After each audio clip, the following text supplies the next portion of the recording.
Kao vjernoj klijentici Farmacije, čast mi je što upravo ja krasim naslovnicu zimskog broja.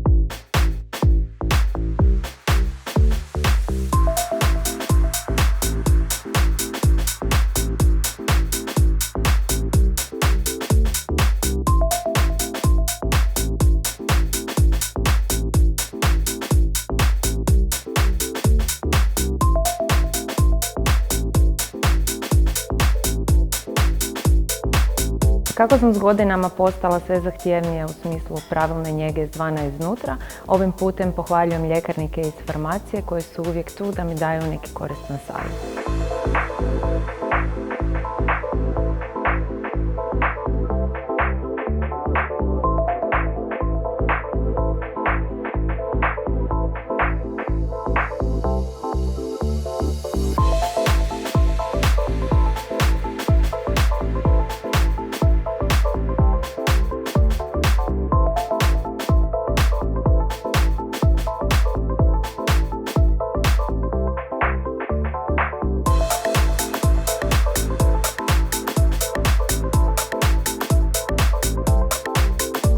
A sve o mojim omiljenim proizvodima možete pročitati u novom broju Farmacija on the go.